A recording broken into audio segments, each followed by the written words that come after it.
Ladies and gentlemen, welcome back to Dogs with me, Tony Mo.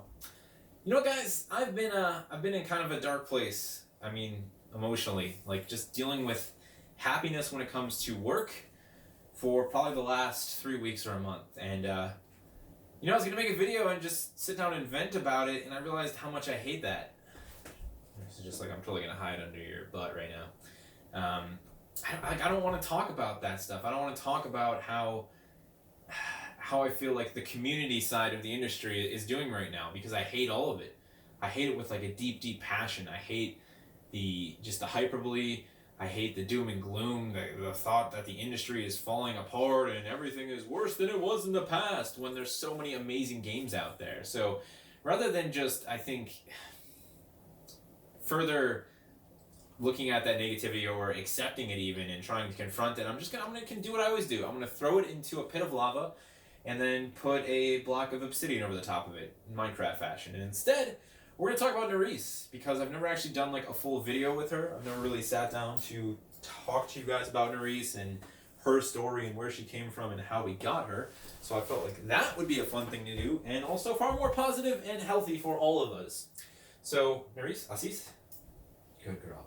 So Nerese is being trained with a combination of French commands and English commands. The French commands are typically the really important ones.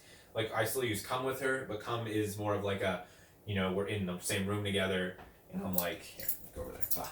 Va. Va is go. That is actually a French one, but I use come. And so she'll follow my hand around and stuff like that. We're still working a lot together, but Assis is sit. Vene is her recall command. So that's like her really important, like when she needs to come right now command. And recall with a dog is like, it's number one, it's really important, because if your dog like runs out in the street, for example, and doesn't listen to you and then gets hit by a car, that's obviously terrible. You want your dog to be able to listen, and the recall command is important, that it's like that designated command. So whatever they're doing, they could be playing with another dog, they could be playing with their favorite toy, they could have just dug up a dead rat. They need to stop what they're doing and listen to you. Not an easy command to develop at all. What are you doing back there? Hey, over here. Come here. Assis. Good girl. Allonge. Hey, allonge. Come on, allonge. Nerese, allonge. Come on. So allonge is lay down. She's actually, that's one of her funny commands. She's not, so every dog is different. Every dog has their own personality, right? And the thing about Nerese is that she's very good at remembering specific situations. And she's also, it's like she knows, I'm telling you, she knows about the camera, guys.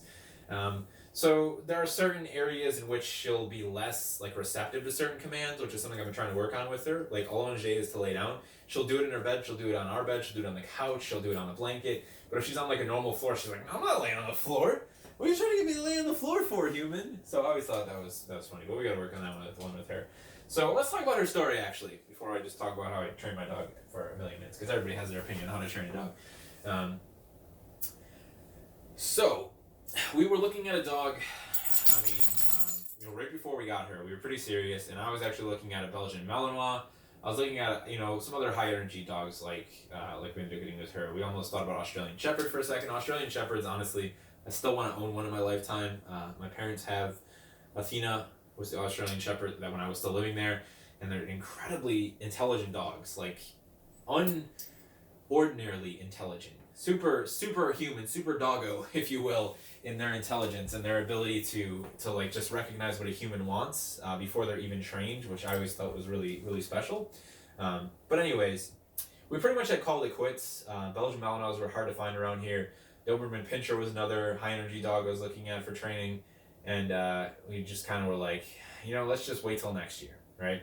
And before we had said we were going to wait till next year, I actually had put an application in for a place called Bark that was working with a local agency to bring dogs down from Louisiana to New York State to basically give away for adoptions. Dogs that were coming from kill shelters that had been rescued, that needed homes. And I thought our application didn't get accepted because it said it would be accepted within 48 hours. And so I just assumed, somehow we didn't get accepted. I've got all this experience with dogs. I was pretty disappointed. I was like, well, fuck it, man. Apparently I'm not worthy to have a dog, even though we've raised 5 dogs at this point. And I work at home, so the dogs are with me all the time. And then we get a call like Tuesday, it was like, 3 days, 4 days after or whatever, like, oh, you've been accepted, the dogs will be here at this time, you can come down, we'd like to see people, we'll let you know when we want people to show up, like, time-wise. And so I was like, shit, and Michelle and I were like, well, let's do it. Adoption fee was $500. That came with a pupper that had already been spayed or neutered and had been given all of their shots and their first round of heartworm preventative and all that stuff. And so we ended up going down there, and we were actually looking at a dog, same mixed breed as Nerese's, named Adele, who's actually still up for adoption. She's actually going to be my local PetSmart soon. And we get there, and we were there early. There was one other family with us. Nerese, come here. One other family with us, a young family, and they had a little boy. And they actually, the first dog that ends up coming off of this truck with all these dogs was Adele. And so the family took the dog for a walk, and Michelle's like, see, they're going to get the dog. And I'm just like, I wasn't really that worried. It was like a dog I had seen. I just knew that I wanted like that sort of a breed out of all the breeds they had. They had a lot of hounds, a lot of retriever breeds. Some other Texas retriever breeds. And so the next dog, the guy's like trying to unload the dogs. They were late. It's like an 18 or 20 hour drive or something, wherever they had to come from, the 3 different places they came from to get all the dogs here. So they give us, who was Nerese, whose name was Elvira at the time, actually. They would name groups of dogs all together, because there's so many dogs. They got like 30 dogs. You can't just like name every dog. So it'd be like the Elvira group or the Pinocchio group. The Dalmatian group they had, because they were all like spotted hounds, and so they would do it in that manner. And so they didn't tell us the name, and just like, can you take the dog for a walk? We started taking the dog for a walk, and they had like all these pools set up for the dogs to jump in, water everywhere. And the first thing she does is run and jump in this kiddie pool and just go nuts, man. And she loves water, as it turns out. And the funny thing was that was actually written on her little application, her little documentation, like loves water, paddle, the smiley face and a heart. We're like, oh, we figured that out. So we're walking around the dog, and at that point it's like, dude, if I walk a dog for more than 5 minutes, like I'm already attached. And she's got, her left eye is blue. It's a different color, and I'm just like, well, this dog's already melted my heart, so we're not leaving with another dog at this point. And so we go up, and the guy's like, oh, you want to walk another dog? We're like, no, we're good with this one. What's her name? We'll take her. And that was pretty much it. It was just by coincidence, like she ended up falling into our laps. So she is a black lab, obviously, but we don't actually know what else she's mixed with. They don't really figure that stuff out. They just take care of all of their treats, make sure if they have any sicknesses from the shelters, they're like taken care of. And she was actually healthy. I don't think she actually got treated for anything, fortunately. There's just some preventative stuff in all of her shots. But so she's a black lab, and we don't know what she's mixed with. No idea, man. I'd like to get a DNA test, but they're expensive and sometimes not accurate. I'm also not too worried about it. She's going to be 8 months in December. She is 8 months, actually. So she's 8 months now, December 5th. So she's she's definitely growing, I can tell. I thought she might stay small, but it's obvious that she's going to get... We actually saw another dog that was a year and 3 months there that looked just like her with the white stripe and the white paws. And I think they were all like the same family. And that dog was medium sized. You're not talking like a large dog. You're not talking a very large dog. Probably around the same size. Like a little bit smaller than a full bred, purebred, I should say, black lab. She'll probably be a little bit smaller than that. She's wicked fast, like stupid fast. She loves to play fetch. She's like obsessive with fetch. I mean, she will chase after anything you throw. And she's also a bit of a toy mongerer, which is why she has a million different toys. Right, you? Yeah, you're the toy queen. The toy queen who's yawning, who needs to take a nap. So, yeah, there you have it, guys. I'll definitely keep you guys updated on her growth. I mean, like I said, she's gotten a lot bigger since we first got her. She's stupid strong, too, man. Just a fast, strong, very athletic, very energetic dog, but she's also a very good listener. I'm, like, impressed, because the thing you have to worry about with high-energy dogs is that they don't listen, or they're, like, really, they can be aggressive, and they do what they want to do. But she's not really like that. She's pretty intelligent. She's been intelligent to train.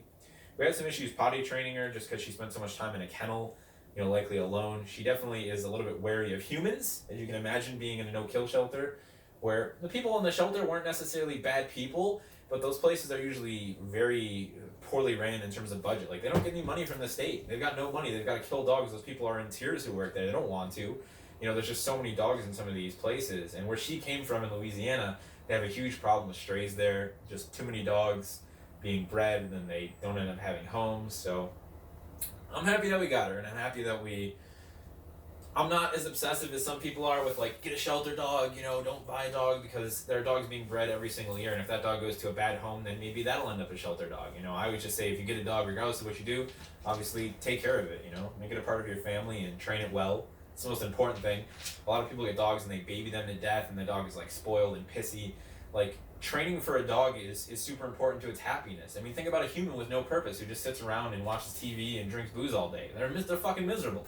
You know, a dog can be the same way if you're not really, you know, engaged with it, and, you know, take it out to play and take it for walks and, you know, train it. Dogs love training. They love being worked. Work dogs are the happiest dogs around. You know, I'll never be one of those people who frowns upon a dog in the military or a dog in law enforcement.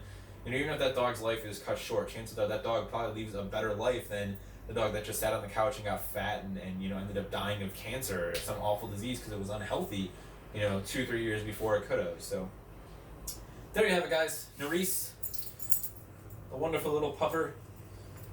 We will, that's it, man. You know, I'm working on stuff, guys. I'm trying to get back in the groove of things. I've just been, like I said, I've been depressed, man, when it comes to work. I mean, I'll just be straight with you guys. It's not been easy to, like, get into work swing. So stuff's been erratic. And, you know, at least the one good thing that's come out of this is that I've broken my fear of, like, walking away from the channel for periods of time, or not really having like a full direction. And yeah, I throw up like a live commentary here and there, but like, that show is the project I want to work on. I just have to be in a place where I'm energetic and happy about it. So it felt good to do this today. It felt good to just not give a fuck and just talk about something that makes me very happy, which is Nerese.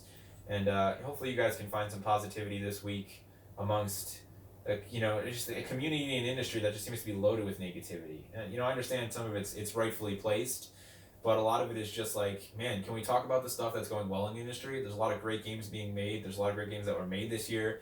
You know, we have so many games released nowadays compared to how many games used to release back in the day, that it's easy to pretend like everything's shit. But I think there are more better games being made this year and last year and the last 5 years than there ever were in the past. You know, there used to be a lot of shitty games that would come out, man. Like really shitty middle market, just shovelware stuff. And you'd have to wait forever to get like 1 or 2 good games. Whereas we got like, you know, I can think of like 10 great games right now. Maybe you didn't play them, and you probably should. Prey, Dishonored, Cuphead, Nier Automata, you should definitely play that one. Wolfenstein 2, depending on what you're looking for in a shooter. Watch Dogs 2 is still fantastic. Assassin's Creed Origins is killing it. You know, if you want to go back even further, there's still just so many good games that you probably never touched. We're so obsessed with just playing like what's next or what's new that we forget that we get so many game releases every year, it's almost impossible to play them all. So go back and play the good ones. You know, I still need to go back and replay. I think I barely finished it. Was the Devil May Cry reboot. Wasn't as great mechanically as the old games, but I still loved it to death. So yeah, if you want to spread some positivity, let me know what games you've been playing that have sort of maybe been overlooked, games that you think didn't sell as well as they deserve to, you know, games that have kind of slipped under the eye of the industry while everybody's complaining and worrying, rather, again, rightfully, about things like loot boxes and microtransactions. You know, let's shed some light, talk about the games that have kicked ass, and if you want to send me some pictures of your doggo, you can do that over at Tony Mo Gaming over on Twitter. Thank you guys so much for watching. I'll see you in the next one.